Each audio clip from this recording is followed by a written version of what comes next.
I now recognize Representative Hudson for his opening statement. Chairman, Ranking Member, and members of the committee, thank you for the opportunity to testify today for the record. I am Minnesota State Representative Walter Hudson, a second-term member who sits on our House Fraud Prevention and State Agency Oversight Committee. The recent national conversation about fraud in Minnesota has been fraught with distractions, diverting from critical concerns regarding process, policy, and oversight to sideshow concerns about personalities and partisan politics. My role here today is to cut through all of that and provide you with a clear picture of a culture which has developed over many years around the several generous benefit programs which Minnesota provides to our residents. Well-documented oversight failures have led to a lack of program integrity, creating incentives for people to monetize programs beyond their legislative intent to turn benefits into business. Contrary to the claim just made by the ranking member that there is no evidence of this fraud, attached to my written testimony, you will find a document which collates several reports made over the past 15 years by Minnesota's nonpartisan Office of Legislative Auditor, along with transcripts of each of our hearings from the Fraud Committee, where we heard directly from staff and leaders within the state agencies which administer these programs. Here's what that record indicates. Within the state of Minnesota, government oversight has been unable to keep up with program expansion due to a combination of factors. One, rapid expansion of funding and provider participation. Two, payment systems that prioritize access and speed. Three, verification mechanisms that occur after funds are distributed. Four, oversight capacity that does not scale with spending. And five, diffuse accountability across agencies and contractors. This combination of factors has fostered a booming new sector of the economy that relies upon the continuation of and expansion of government programs to fuel private sector profits. I want to be clear, even when the law is being followed precisely by every jot and tittle, incentives still exist to abuse these programs and waste taxpayer dollars by diverting funding to profit centers rather than providing a safety net for those in temporary need. Now, criminal fraud is rampant. Deputy U.S. Attorney Joe Thompson, serving the District of Minnesota, has said that he could keep 1,000 prosecutors busy, but he's limited to a mere 25, only 5 of which are tasked with building fraud cases. He estimates that the total amount of criminal fraud over 5 years may reach $9 billion, which is fully 1/2 of the money that has been directed to these programs by the state. While Governor Tim Walz and other stakeholders dispute that assessment, the point I wish to emphasize is this. Whatever the actual number is, the full scope of the problem is not just criminal fraud, but a culture of profiting from government programs in perpetuity, not as a safety net, but as an industry.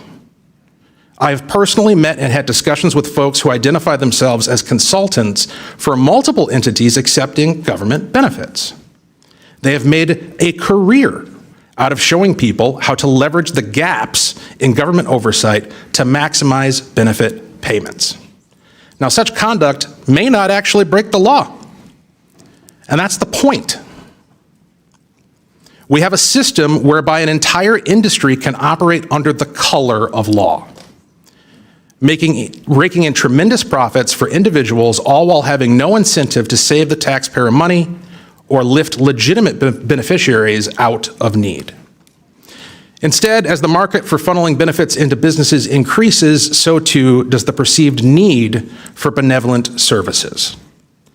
If nothing changes, if oversight is not tightened, if incentives are not changed, spending on these programs will only continue to increase with no commensurate increase in either public good or public confidence in our governing institutions.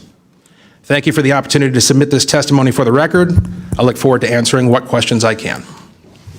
Thank you. I now recognize Representative Walter Hudson, a second-term lawmaker and member of the Minnesota House Fraud Prevention and State Agency Oversight Committee, delivered stark testimony addressing the growing concerns over fraud within the state's public benefit programs. Hudson began by criticizing the national conversation surrounding fraud in Minnesota, saying it has been clouded by distractions, focusing more on personalities and partisan politics than on the real issues of policy, process, and oversight. He said his goal was to cut through that noise and present a clear picture of a culture that has developed over many years around Minnesota's expansive benefit programs. According to Hudson, well-documented oversight failures have severely weakened program integrity. These failures, he said, have created incentives for individuals and organizations to exploit public assistance programs beyond their original legislative intent, effectively turning government benefits into business opportunities.